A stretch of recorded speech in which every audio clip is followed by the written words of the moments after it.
हाय everyone, नमस्ते and welcome to pure science. हम लोग सॉल्व कर रहे हैं हिंदी व्याकरण से संबंधित प्रश्नों को। इसी क्रम में यह अगला वीडियो है, तो चलिए देखते हैं क्या है प्रश्न, उसका आंसर क्या होगा। ठीक है, डिस्कस करेंगे, तो बने रहिएगा। चलिए देखते हैं। पहला प्रश्न है, चौपाई छंद के प्रत्येक चरण में कितनी मात्राएं होती हैं?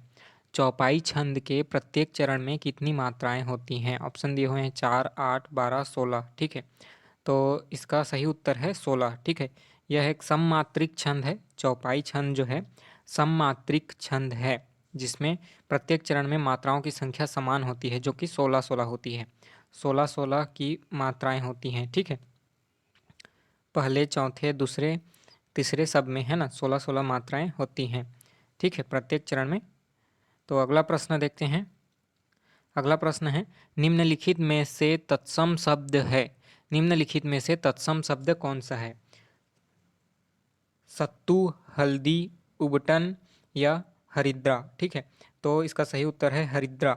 हरिद्रा जो है हल्दी को तद्भव रूप है हल्दी जो है, और हरिद्रा जो है तत्सम शब्द है। हरिद्रा है तत्सम शब्द। चलिए देखते हैं अगला प्रश्न। अलंकार के मुख्यतः कितने वर्ग हैं? अलंकार के मुख्यतः कितने वर्ग हैं? 2, 1, 3, 4। ठीक है, तो इसका मुख्य रूप से 3 रूप होते हैं, 3 प्रकार होते हैं। ठीक है, शब्दालंकार, अर्थालंकार और उभयालंकार। ठीक है, शब्द के कारण जो अलंकार होता है, अर्थ के कारण जो अलंकार होता है, और दोनों के कारण जो जहाँ पर अलंकार होता है उसको उभयालंकार बोलते हैं। ठीक है, तो अलंकार के कितने वर्ग हैं? 3। ठीक है, चलिए देखते हैं अगला प्रश्न। निम्नलिखित क्रियाओं में से कौन सी क्रिया अनुकरणात्मक नहीं है? ठीक है, कौन सी क्रिया अनुकरणात्मक नहीं है? तो इसका सही उत्तर है झुठलाना। Option 1 is the right answer, झुठलाना। ठीक है, अगला प्रश्न देखते हैं। महान का विलोम शब्द कौन सा है? महान जो शब्द है उसका विलोम शब्द कौन सा है? क्षुद्र, अनुचित, अल्प या नगण्य? ठीक है, तो इसका सही उत्तर है क्षुद्र, है ना। क्षुद्र माने होता है छोटा, क्षुद्र, है ना, या कम, क्षुद्र। ठीक है, तो महान का उल्टा कौन सा है? क्षुद्र। ठीक है, अगला प्रश्न देखते हैं। सूर्योदय में प्रयुक्त संधि है, तो सूर्योदय में उसका संधि विच्छेद क्या होगा? सूर्य प्लस उदय। ठीक है, सूर्य प्लस उदय, सूर्योदय। ठीक है, तो यहाँ पर सही संधि कौन सा है? स्वर संधि। ठीक है, स्वर संधि, गुड़ स्वर संधि। ठीक है, गुड़ स्वर संधि है यहाँ पर, गुड़ स्वर संधि। Option B is the right answer. अगला प्रश्न देखते हैं। प्रत्युत्पन्नमति। ठीक है, प्रति उत्पन्नमति, इसका अलग अलग विच्छेद करेंगे तो प्रति प्लस उत्पन्न, उत्पन्न, ठीक है, प्लस मति, प्रत्युत्पन्नमति। ठीक है, इतना विच्छेद होगा इसका। ठीक है, तो इसमें कौन सा उपसर्ग है यह बताना है। प्र उपसर्ग है, या प्रति उपसर्ग है, या प्रत्युत उपसर्ग है, या इनमें से कोई नहीं। तो इसका सही उत्तर है प्रति। प्रति जो है उपसर्ग है, उत्पन्न में लगा हुआ है। ठीक है, प्रति उपसर्ग उत्पन्न शब्द में लगा हुआ है, तो यहाँ पर उपसर्ग कौन सा हो गया? प्रति। अगला प्रश्न देखते हैं। निम्नलिखित में से कौन सा संघर्षी व्यंजन है? कौन सा जो है संघर्षी व्यंजन है? तो इसका सही उत्तर है स। स जो है यहाँ पर संघर्षी व्यंजन है। ठीक है, अगला प्रश्न देखते हैं। उसने नहाकर भोजन किया, इस वाक्य में कौन सी क्रिया है? ठीक है, इस वाक्य में कौन सी क्रिया है? उसने नहाकर भोजन किया।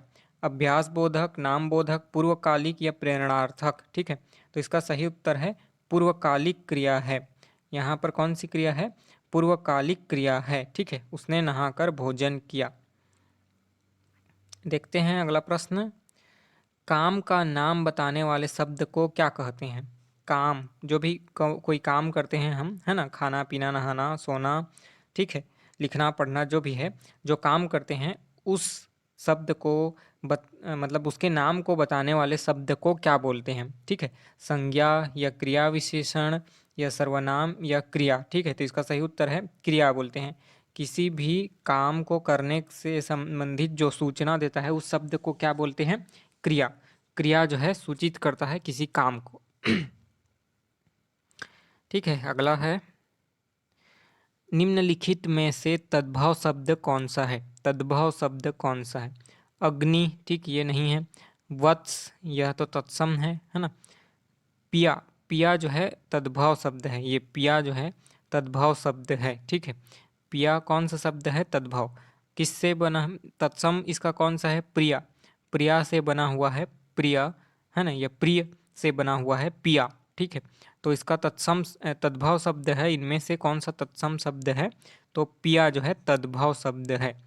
पिया जो है तद्भव शब्द है। अग्नि, वत्स, मयूर ये सब तत्सम है। ठीक है, और पिया जो है प्रिया का तद्भव है इसका। ठीक है, चलिए देखते हैं अगला प्रश्न। दामिनी का पर्याय शब्द है। दामिनी का पर्याय शब्द कौन सा है? नीरद, वर्षा, बादल या विद्युत? तो इसका सही उत्तर है विद्युत जो है दामिनी। चमक, है ना, विद्युत या कड़क, जो कड़कता है, बिजली, है ना, बिजली, ये सब जो है विद्युत के पर्यायवाची शब्द हैं। ठीक है, दामिनी, विद्युत, है ना, चपला, चंचला। ठीक है, अगला प्रश्न है, तद्धित क्या है? तद्धित प्रविशेण है, उपसर्ग है, प्रत्यय है या क्रिया है? ठीक है, तो तद्धित जो है प्रत्यय है। तद्धित क्या है? प्रत्यय। ठीक है, तद्धित प्रत्यय होता है। ठीक है, प्रत्यय का एक प्रकार होता है तद्धित प्रत्यय, है ना।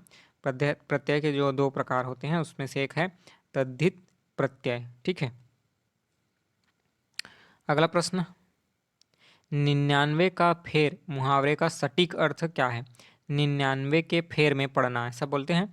ठीक है, मुहावरा जो होता है 99 के फेर में पड़ जाना। ठीक है, तो इसका सही जो है सटीक अर्थ क्या है? गणित का कमजोर होना, या धन जोड़ने का बुरा लालच होना, या लक्ष्य के करीब होना, या भ्रमित करना? ठीक है, तो इनमें से सही उत्तर है धन जोड़ने की बहुत बुरी, है ना, आदत लग जाना। ठीक है, बुरी आदत लग जाना धन जोड़ने के लिए, है ना, जो बहुत पैसे के पीछे भागते रहता है, पैसा पैसा पैसा, है ना, उसको बोलते हैं 99 के फेर में पड़ गया है बोल के। ठीक है, धन जोड़ने की बहुत बुरी आदत लग जाती है तो। ठीक है, option B is the right answer.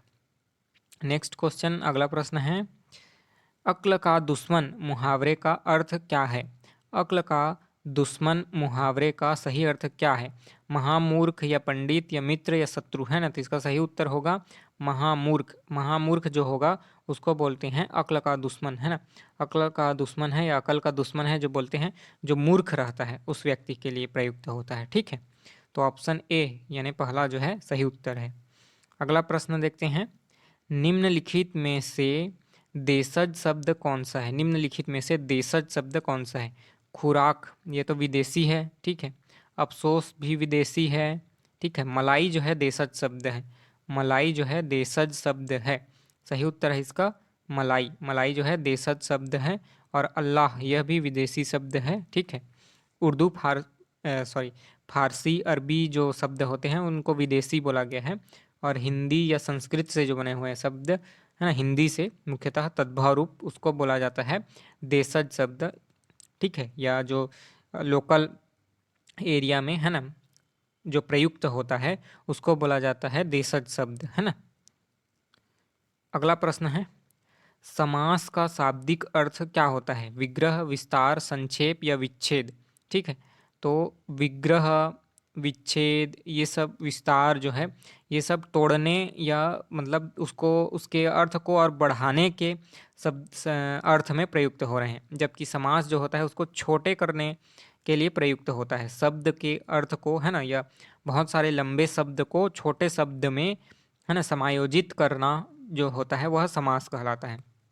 संधि जो है वर्ण को छोटे करता है। ठीक है, वर्णों को मिलाता है। ठीक है, दो वर्णों को मिला करके उसको छोटा रूप देता है। ठीक है, और समास जो है दो मुख्य पदों या शब्दों को, है ना, शब्दों को छोटा करता है। ठीक है, जो लंबा पद बनता है या शब्द बनता है, वाक्य बनता है, उसको छोटा कर देता है समास। तो जो है संक्षेप का शाब्दिक अर्थ समास का जो है संक्षेप है, संक्षेपीकरण को बोला जाता है समास। ठीक है, अगला प्रश्न देखते हैं, किस वाक्य में अच्छा शब्द विशेषण के रूप में प्रयुक्त हुआ है? इनमें से जो यहाँ पर वाक्य दिए हुए हैं, इनमें से कौन सा जो है अच्छा शब्द जो है विशेषण के रूप में प्रयुक्त हुआ है? तो इसका सही उत्तर कौन सा है? ऑप्शन 1 है ना, यह स्थान बहुत अच्छा है, क्योंकि यह स्थान की विशेषता बता रहा है ना, विशेषण है इसलिए। ठीक है, स्थान की विशेषता यानी वस्तु, व्यक्ति, वस्तु, इन सब की विशेषता बताने वाले शब्द को क्या बोलते हैं? विशेषण, है ना। तो यहाँ पर अच्छा किस रूप में प्रयुक्त हुआ है? विशेषण के रूप में। यह स्थान बहुत अच्छा है। ठीक है, ऑप्शन ए जो है सही उत्तर है। अगला प्रश्न देखते हैं।